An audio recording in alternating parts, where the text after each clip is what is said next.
¿Cómo contarías tu vida si volvieras a ser niño? Eso es El Equilibrista, la obra más premiada argentina que llega por primera vez al Teatro Nescafé de las Artes, con únicas dos funciones, hoy, sí, y mañana, 24 y 25 de julio. El destacado actor Mauricio Dayub protagoniza este gran unipersonal donde nos invita a perder el equilibrio a través de varios personajes encarnados con poesía y humor para conectar con la nostalgia, los afectos y los sueños, invitándonos a soltar las amarras de lo cotidiano y redescubrir la capacidad de asombro que creíamos perdida.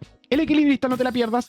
Las entradas están a la venta a través de ticketmaster.cl y sin recargo por servicio en boletería del teatro con un 20% de descuento para socios de la comunidad de las artes. Título puesto número 3 en esta mañana de día viernes 24 de julio de 2026. Coquimbo fue una de las comunas más afectadas por el reciente sistema frontal, con anegamientos, interrupciones de servicios y daños en infraestructura pública y viviendas.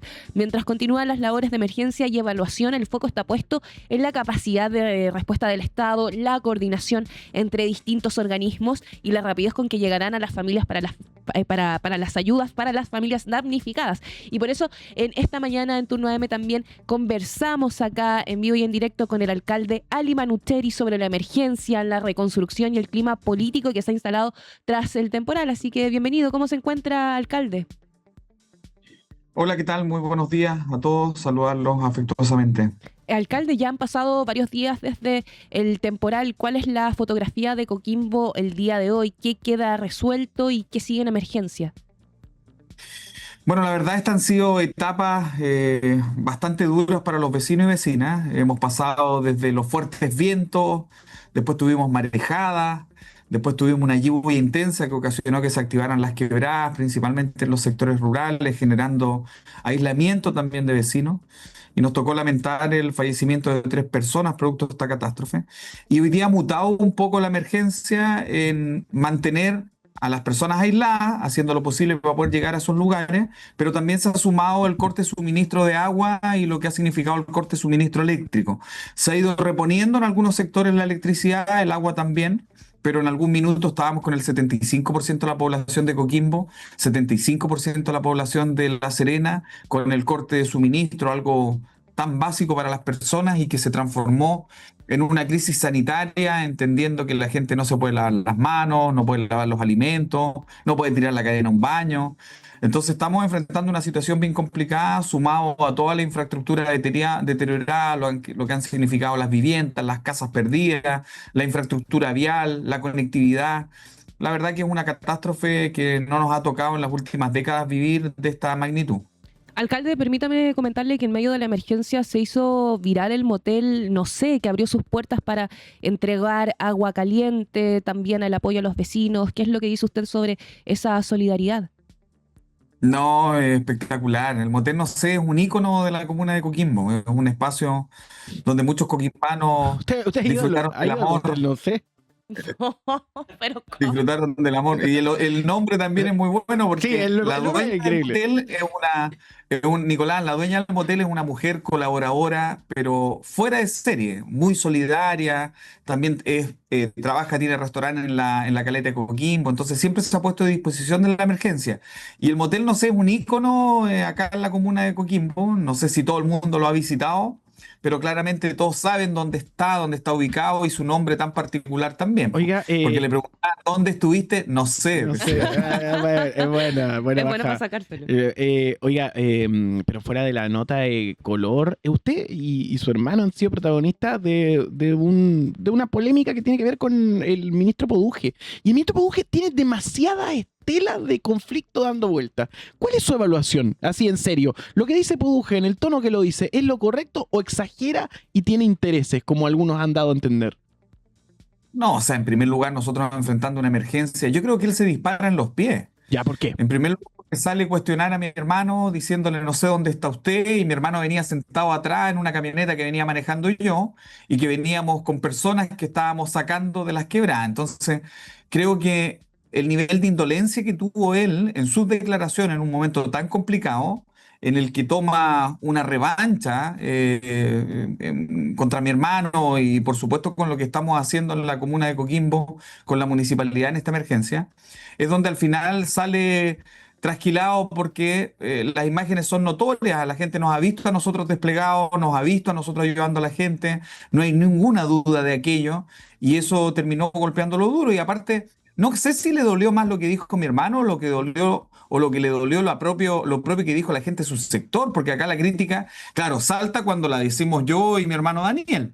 Pero no se dijo con tanta fuerza cuando lo salió a criticar el gobernador regional, que es de derecha, cuando lo salió a criticar la alcaldesa La Serena, que es de derecha, el alcalde de Salamanca, que es de derecha, el alcalde de Ovalle, que es de derecha, que dijeron que nos encontrábamos en total abandono por parte de las autoridades. Inclusive el diputado Zulantay dice que vinieron a pasear y a tomarse fotos. Entonces, claro, se arma la polémica contra nosotros, pero no se arma la polémica contra la gente de su propio sector que validó lo que nosotros habíamos dicho hace algunos días. A propósito de indolencia, alcalde, también el ministro Quirós tuvo una frase que ha resonado bastante a propósito de la compensación que habría para el tema de las contribuciones. Dijo que si, en términos muy simples, si no le gustaba, entonces no iba a haber compensación. ¿Cómo lo recibió usted en lo particular y cómo lo están viendo con los alcaldes? Entiendo que en un rato más tienen reunión los alcaldes. Estuvimos hace un rato, hace unos minutos nomás, con el senador Walker, que nos contaba que iba camino para allá también para formar parte de esta reunión. Pero ¿cómo la recibieron, al menos lo que han comentado al respecto de esta declaración?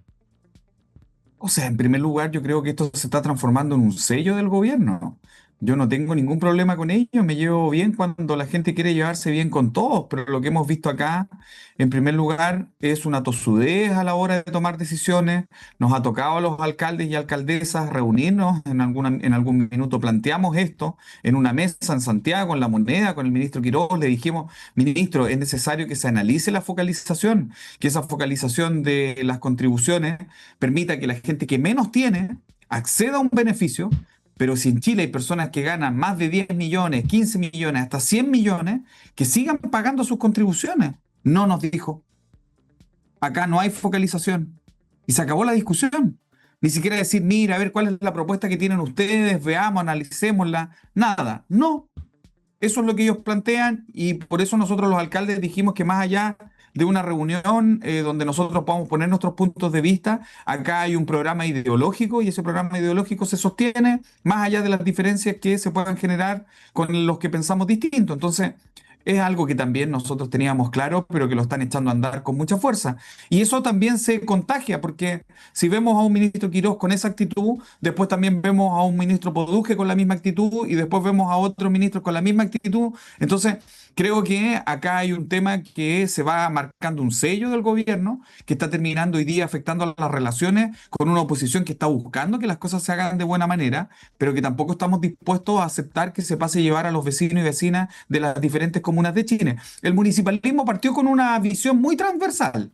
O sea, acá hablamos de alcaldes de izquierda y de derecha, pero las presiones también han hecho su efecto. Entonces, cuando vemos que se habla de una compensación al fondo y se pretende también compensar a las comunas más ricas de este país, ¿por qué no distribuimos esos 15.000 millones que se pretende devolverle a Las Condes? ¿Por qué no le cargamos esos recursos en compensación a otros municipios que menos tienen en este país? Hoy día es señal de lo que está pasando en Chile, la inequidad en la distribución, cuando vemos comunas como La Higuera, como Río Hurtado, que están enfrentando una emergencia y no tienen ni siquiera un camión para poder evacuar a sus personas. Entonces, claramente estamos hoy día hablando de un gobierno que ha tomado decisiones. Esas decisiones han estado en el enfoque de disminuirle la carga a los que más tienen y afectar o buscar mecanismos para compensarlo a través de los que menos tienen. Alcalde. Si imagínense que el ministro Quirós, solo para cerrar la idea, cuando el ministro Quirós presentó esto de que tenían que compensar el fondo común al eliminar las contribuciones, lo que nos planteaba es decir, mira, yo tengo una idea que es salir con fuerza a cobrarle los derechos de aseo a las personas que no lo han pagado. Acá en la Municipalidad de Coquimbo son adultos mayores, son personas que tienen pensiones miserables. Entonces, ¿por qué no presionamos un poquito hacia arriba a los que tienen recursos, a los que tienen empresas que facturan millones de pesos al año y de ahí compensamos? No. Entonces, claramente que es un tema ideológico y que lo van a sostener y que nosotros vamos a dar la lucha como alcalde esto de manera transversal, porque hay muchos alcaldes de derecha que piensan y opinan lo mismo que estamos opinando los alcaldes de izquierda. Alcalde, ¿y esta situación le preocupa que la discusión quizás termine enfrentando comunas entre sí por los recursos? O sea, yo por supuesto que creo que lo que se está dando hoy día es una visión de un gobierno que no tiene considerado a los municipios como actores territoriales. Y eso está más que claro porque nos ha pasado acá que cuando dicen, mira, vamos a levantar el aporte de bidones de gas, lo hacen a través de manera directa en vez de canalizarlo con los municipios, que somos quienes tenemos claridad de cuáles son las personas afectadas, dónde están los territorios más golpeados. Entonces, parten hasta por conceptos muy chicos. La visita de los ministros en la emergencia. Aquí vino el ministro del MOB, vino también el ministro del MIMBU, estuvieron también subsecretarios y ni siquiera fueron capaces de llamar a los alcaldes para coordinar una agenda o preguntar qué necesitan. Entonces, si no nos quieren considerar, acá están los ejemplos claros de lo que están buscando hacer. Quitarle los recursos a las municipalidades y tratar de despotenciarla, quizás los propios liderazgos que tienen los alcaldes en su territorio. Entonces, ¿cómo debería actuar el Ejecutivo para recuperar la confianza de los municipios, especialmente en regiones? En primer lugar, volver a acercarse. Si nosotros lo que hemos dicho que los alcaldes principalmente trabajamos por nuestra gente. A mí me eligió en Coquimbo el 64% de los coquimbanos y coquimbanas. Sería una estupidez de mi parte pensar que solo votó gente de izquierda. Acá votaron 64% de los coquimbanos, me transformaron en el alcalde más votado en la historia de esta región. Y eso tiene que ver por la forma en la que hago mi trabajo. Yo trabajo con los empresarios, trabajo con las personas que pueden pensar distinto a mí, y eso me ha permitido a mí generar consensos en todos los lugares donde me ha tocado ir. Pero si tengo un gobierno que viene y pretende que nosotros bailemos al ritmo que ellos quieren, pasando a llevar a nuestros vecinos y vecinas, exponiendo que el día de mañana no tengamos los recursos necesarios para poder hacer que esas personas mejoren su calidad de vida, claro que hay una afectación que nosotros no vamos a tolerar. Acá en Coquimbo cerraron la Fundación de la Familia. La Fundación de la Familia es un espacio que está en el sector de la parte alta, que atiende a adultos mayores, niños. Las personas lloraban porque se les cerraba el único espacio que tiene el Estado con presencia en un territorio vulnerable y lo cerraron por una evaluación. Costaba muy poco, muy pocos recursos mantenerlo. Nosotros, ¿qué hacemos ahora? Lo vamos a tomar nosotros como municipio para poder seguir manteniendo aquello. Pero ha sido esa la batalla de los municipios durante muchos años, que necesitamos más recursos para funcionar. Y quiero decir algo. Y si hay municipios que no hacen bien las cosas, bueno, que se fiscalicen. Y si hay alcaldes que han hecho las cosas muy mal, que salgan de sus cargos. Y si hay alcaldes que se han robado la plata, que terminen presos. Pero no podemos pagar el pato a los alcaldes que hacemos las cosas bien, que no tenemos observación en nuestros gastos, que intentamos mejorar la calidad de vida de la gente de manera permanente. Y esos son cientos de alcaldes en este país. Y no por la responsabilidad de alguno se va a pretender cuestionar el funcionamiento del municipalismo a lo largo de todo Chile. Alcalde, quiero preguntarle a propósito de gasto y cifra, si tiene más o menos aproximado cuánto se perdió en el temporal, en términos no sé si lo tendrán en términos de monto o aún queda mucha labor que hacer, justamente porque en parte de las negociaciones que hubo en el Parlamento, el ministro Quirós también planteó que era muy difícil incluir a Coquimbo y a Atacama porque justamente no había un catastro, no habían cifras al menos dando vuelta para saber de cuánto dinero estábamos hablando para incluirlo en este proyecto de ley. No, o sea, nosotros lo que decimos que más allá del estudio que puede existir y que va a arrojar una cifra concreta y que se está realizando, porque todos los municipios están desplegados haciendo un catastro y cuantificando cuáles son los daños. De hecho, sale en la tercera un informe por parte de una consultora que lo único que hace es recopilar los antecedentes entregados por Cenepred, los antecedentes entregados por el Ministerio de Obras Públicas, lo que hoy día ha entregado a los municipios con respecto a la emergencia, meterlos en una licuadora y decir, mira, lo que ha llegado como información oficial ya supera los 400 millones de dólares. Entonces, ahí ya hay una base de lo que ha enfrentado la región. Y de hecho, en ese mismo informe, lo que dice es que si uno cuantifica la pérdida de la minería, del comercio, de los restaurantes, ingresan las viviendas, ingresa todo, se podría estar llegando a una cifra en la región de $700 millones para poder reconstruir. Si ustedes me preguntan si existe voluntad o si tenemos alguna esperanza, no lo sabemos. No quiero cuestionar a un gobierno hoy día sin que haya tenido la oportunidad de hacer las acciones para poder reconstruir, pero claramente lo que nos va a tocar enfrentar a nosotros es una demora tardía de poder reconstruir una de las regiones turísticas con mayor comercio, que tiene puerto, que tiene minería, que tiene agricultura, y que va a necesitar ponerse de pie lo más rápido posible si quiere seguir aportando a este país.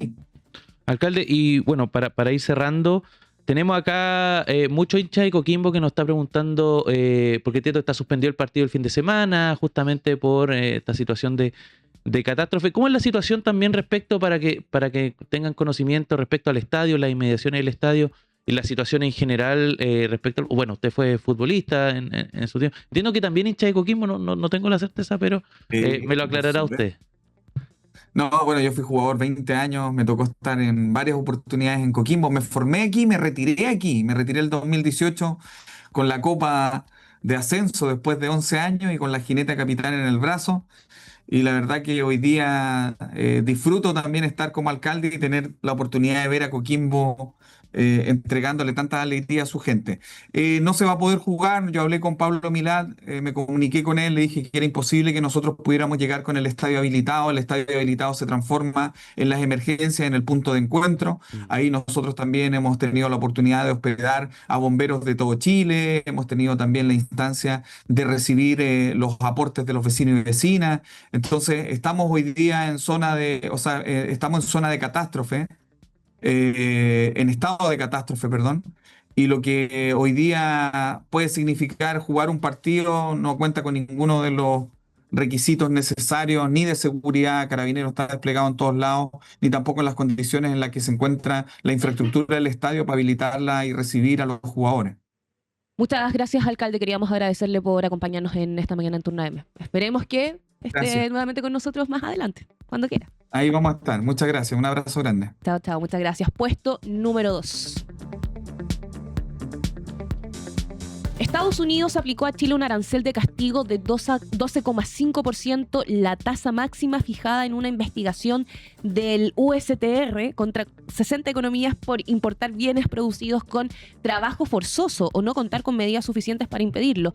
La medida comenzará a regir este viernes y reemplaza la tarifa transitoria del 10% que afectaba al país. El gobierno de José Antonio Kast, la SOFOFA y la CPC y gremios exportadores rechazaron la decisión, señalando que no acredita trabajo forzoso en productos chilenos ni identifica sectores específicos bajo esa condición. La preocupación apunta a una pérdida de competitividad frente a países como Argentina, que quedaron con un gravamen muchísimo menor. Y por eso también tenemos un audio de la economista e investigadora de OPEC Chile que ya escuchábamos en la mañana, pero vamos a volver a repasar para entender qué significa el arancel.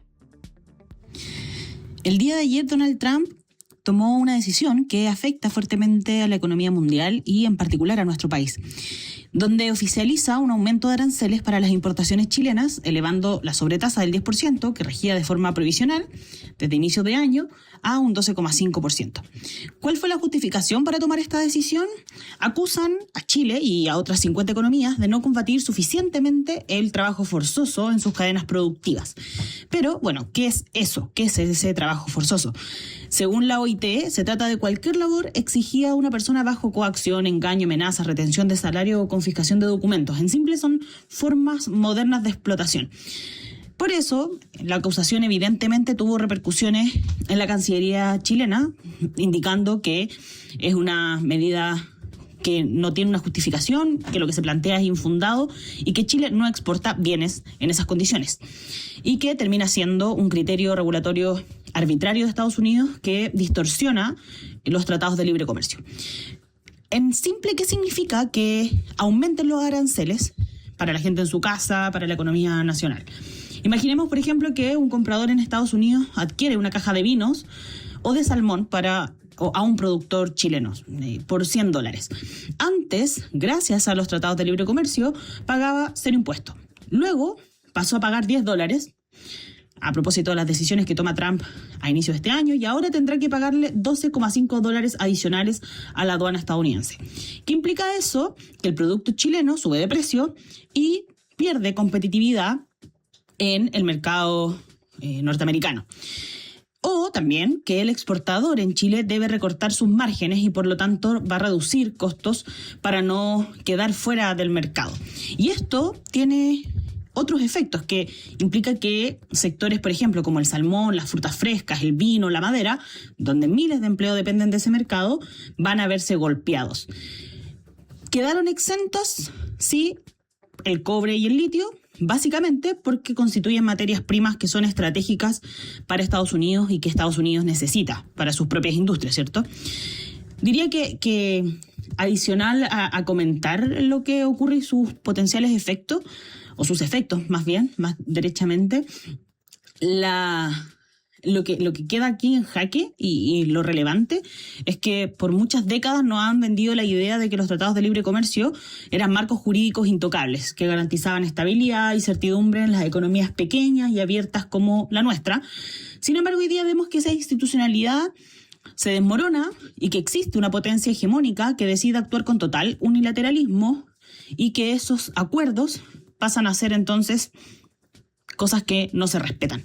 Entonces la posición de Trump refleja al final del día una lógica donde el poder termina imponiéndose sobre la diplomacia y los acuerdos económicos que se entendían como dados, dejando entonces a países como el nuestro y a muchas economías en el mundo altamente vulnerables y altamente dependientes, además de las decisiones que puede tomar la hegemonía mundial. Entonces, finalmente, cuando ese tipo de reglas se imponen en el comercio mundial, los países en desarrollo pagan la cuenta mucho más fuertemente y se terminan generando mayores desequilibrios de los que ya vivimos.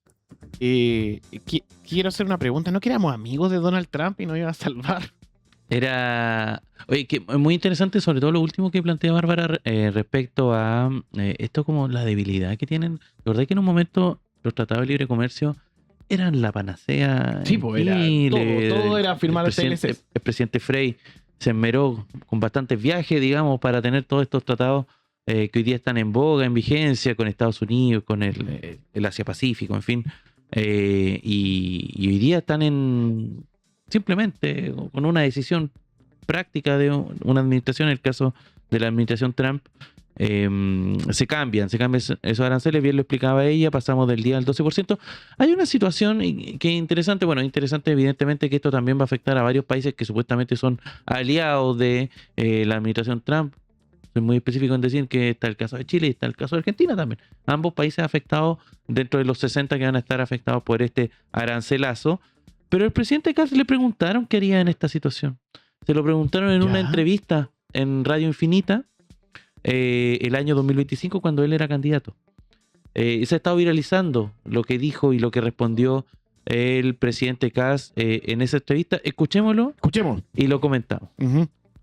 Si llega el presidente Trump, usted fuera presidente y le plantea que va a cambiar las reglas del juego respecto al acuerdo de libre comercio, ¿qué le dice usted? Lo que quiero decir es que va a depender más de nosotros y de nuestra capacidad creativa de decirle a Estados Unidos, ok, usted nos va a poner 10% de impuesto al cobre, bueno, nosotros le vamos a rebajar en un 3%, no estoy inventando, estoy hablando en voz alta, le vamos a rebajar en un 2, un 3%, en un 1% el valor del precio del cobre a China, a cualquier país europeo, a cualquier país latinoamericano. Vamos a abrir nuestro mercado de una manera distinta a otras naciones y decirle, oiga, mira, sí, 10%, pero ¿sabe qué? No nos queda. Si llega el presidente Trump, usted... No nos queda. Es que, a ver, lo que está sugiriendo el presidente Kast cuando aún era candidato es que ante una alza arancelaria de Estados Unidos, bueno, ellos van a decir, bueno, entonces le vamos a subir un 2-3% a Estados Unidos o se lo baja un 2-3% a los principales competidores, en este caso China o Europa frente a Estados Unidos. Es una declaración medio como soy medio chorito para enfrentar la situación. Al menos así se posiciona en un escenario que tal vez debiese ser tomado con más seriedad, y me da la impresión de que el gobierno está actuando con mucha mayor cautela ahora de lo que era el candidato Kast, que era mucho más confrontacional a la hora de sufrir estas sobretasas que ya, tal como explicaba Bárbara, han sido dos. Nosotros ya estábamos con una sobretasa del 10% desde enero y ahora se aumenta a un 12,5%. entiendo hasta ahora no hay negociación. Kast en esa entrevista hablaba de tomar medidas creativas. Hay que ver, esto evidentemente genera un impacto y genera un impacto en un escenario global bien complejo. El día de ayer volvió a subir el petróleo sobre los $100 el barril. Eso evidentemente genera, eso es algo que no pasaba hace 2 meses, los periodos más crudos de la guerra contra Irán, que no ocurrían un alza de esas características. El escenario a nivel, el dólar, por ejemplo, en Chile nuevamente está subiendo sobre los 930 pesos. Es una situación bien compleja, delicada a nivel internacional. Entrando a agosto vamos a tener un nuevo precio de la benzina. Vamos a ver si se sostiene lo que estaba planteando el ministro Quirós respecto a la aplicación o no del MEPCO, que ha sido una de las principales trabas que ha tenido a lo largo de su administración.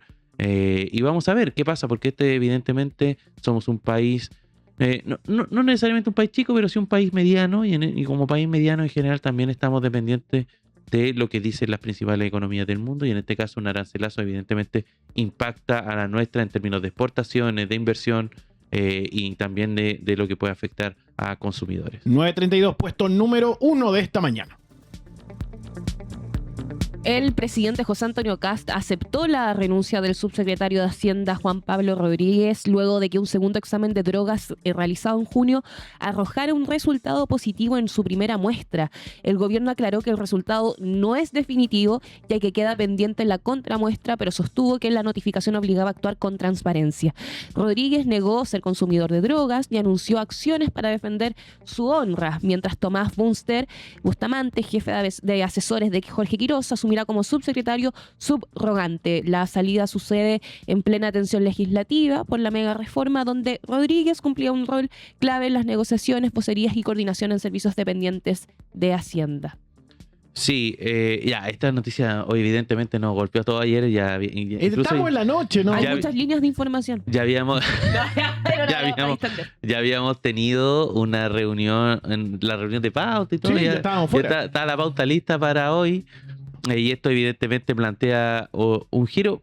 Contemos un poco los hechos. Salió un comunicado de presidencia en donde se contaba que el presidente había aceptado la renuncia del subsecretario. No esgrimía razones esa declaración.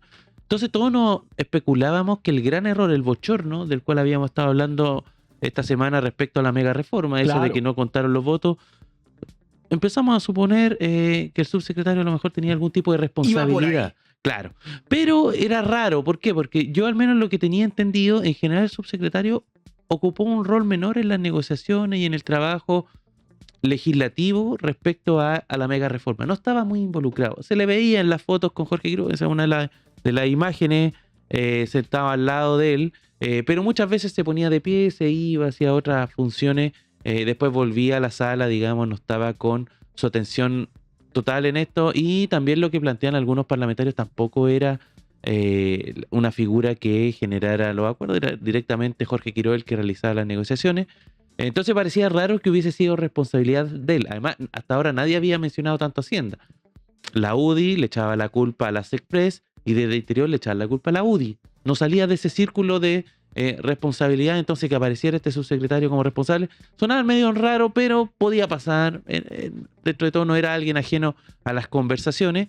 Sin embargo, nos enteramos después, y lo vamos a ver ahora, al ministro Alvarado, cuando sale del Congreso y da las explicaciones de por qué se va este ministro. Y es lo que ya a esta altura todo el mundo sabe, que es respecto a un test de droga en donde él sale positivo. Escuchemos a Alvarado y lo comentamos a la vuelta. A ver, escuchemos qué es lo que dice. Buenas noches. Como saben, el gobierno ha informado la renuncia del subsecretario de Hacienda a su cargo y que esta renuncia ha sido aceptada. El fundamento de la renuncia es que, si bien en un primer examen de detección de drogas, el ex subsecretario en el mes de abril había dado negativo, en el análisis de la primera muestra de un segundo test en el mes de junio ha dado positivo.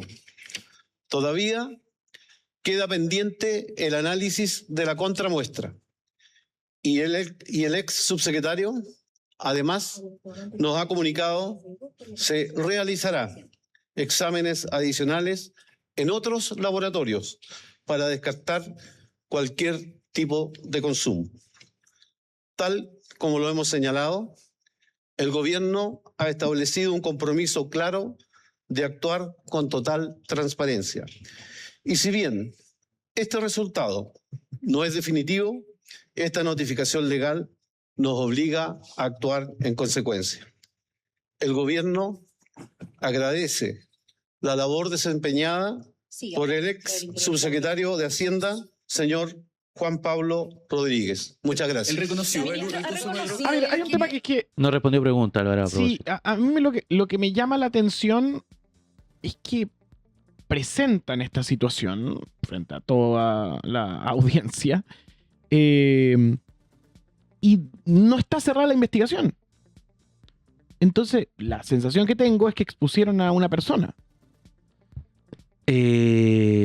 Bueno, hay que ver también qué se conversó a la interna, ¿no? Porque, a ver, hay un comunicado público que sacó Juan Pablo Rodríguez. Lo publicó en sus redes sociales. Es un pantallazo con un texto. Con su firma.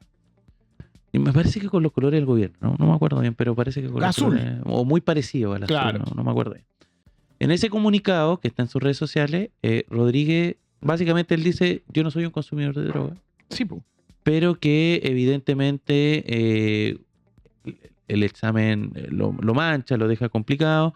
Dicen que falta la contramuestra. Esto es muy parecido a lo que es el doping. Sí, es como el mundial. El mismo modus operandi y la contramuestra puede generar un fallo contradictorio, puede ocurrir, muy rara vez ocurre. ¿Ya? Eso para dejarlo súper en claro. De lo que sí tenemos certeza, Camilo y Nico, es que la renuncia sucede apenas días después del fracaso del gobierno para sacar adelante a la comisión En la misma mixta semana. de la mega reforma. En la misma Entonces, semana, es una muy difícil semana para Hacienda porque el Ejecutivo no logra alinear el oficialismo, termina postergando la discusión hasta agosto, después vino el anuncio del veto presidencial sobre algunos artículos aprobados por el Congreso y ahora se suma la salida del subsecretario. Entonces, más allá de verlo como hechos aislados, es una semana especialmente difícil para Hacienda. Yo tuve una discusión con ustedes si esta era la peor semana del gobierno. En un Sí, momento con los editores. Es que en verdad la discusión es esta o la del MEPCO. Claro, esto es la de MEPCO, pero rankea. Rankea como una de las peores semanas de la administración. Sí, bueno, hay que decir de todas maneras, es el comunicado de Juan Pablo Rodríguez, el subsecretario. Juan Pablo Rodríguez que fue, antes de ser subsecretario, él dirigía la Fundación Piensa. Vamos a confesar algo, él estuvo acá en turno, tuvo una entrevista, una buena entrevista, considero yo, vista con el tiempo, porque lo que hacían en la Fundación Piensa era, a mí me da la impresión al menos, que llegaba a refrescar la discusión de los think tank de derecha, digamos. Claro. Eran como los centros de pensamiento. Llegaban como con ideas que evidentemente tal vez no sean la idea de ni de los seguidores de turno, ni probablemente las nuestras, pero más allá de eso, o sea, era un tipo que se veía con ideas frescas, que con ganas de conversar. Agregada perspectiva. De hecho, yo me acuerdo perfecto que después de la entrevista yo le dije a la Jo, oye, podríamos entrevistarlo de nuevo porque el tipo igual se maneja bien, se mueve bien, maneja ideas, entonces nos dio una buena impresión, eso quiero decir, como... Y bueno, hay que ver evidentemente qué ocurre con esto. Él dice que va a hacer exámenes con otros laboratorios aparte, además de lo que sea la contramuestra, pero más allá de eso, evidentemente era una mancha importante que a lo mejor ya la tenía algún medio y estos lo dijeron, bueno, apurémoslo y saquémoslo nosotros Sí, antes. eso es una posibilidad. Y lo iban a sacar. Bueno, lo indudable es que no es un gobierno tan fome como ellos mismos ven. Ahora, hay que decir también eso, o sea, el nivel de correlación. Ellos son los que propusieron esto del examen de droga a la autoridad, ¿eh? Y no es solamente el subsecretario la primera autoridad. Claro. Sí, había salido un Ceremi por lo mismo. Y hay otros Ceremis que antes de que se publique el resultado, hay un Ceremi que se niega a publicar el resultado. Y fue noticia, lo tienen algunos medios. Pero además hay algunos que dijeron, no. ¿Te acuerdas del caso de Renato Munster que dijo, no, esto no, que lo reveló Pablo Maquena, ¿cierto? Como que dijo que tenía información respecto a eso, que cuando se dieron varios Ceremis cuenta de que tenían que hacerse esto, decidieron dar el pie atrás. Entonces es bien compleja la situación porque son ellos mismos y hay que ver qué sigue ocurriendo. Además, esto es lo otro complejo. Él ya se hizo un test de droga en abril. y salió negativo. Claro. Pero se lo hizo ahora y salió positivo. algo pasó entre medio, si eso es lo complicado, lo que al menos están reflejando los hechos, y lo que refleja este examen de droga. Yo creo que el gobierno actuó en consecuencia. ¿Sí? No, yo no me imaginaba, o sea, en ningún gobierno, o sea, si esto le hubiese pasado al gobierno de Boric, probablemente la reacción hubiese sido la misma y así para atrás. Entonces, es el tema que evidentemente nos va a detener. Tampoco se sabe la sustancia, ojo con eso, ¿no? Pero claro. ¿Cuál Así es que nada de consumo? especulaciones hasta que la cosa se resuelva. Son las 9:41. Camilo, agradecemos tu presencia. A continuación tenemos un panel espectacular para pensar las cosas que están pasando en este país a propósito de todo lo que sucede con esta administración y otras problemáticas globales en turno. El primer canal de stream.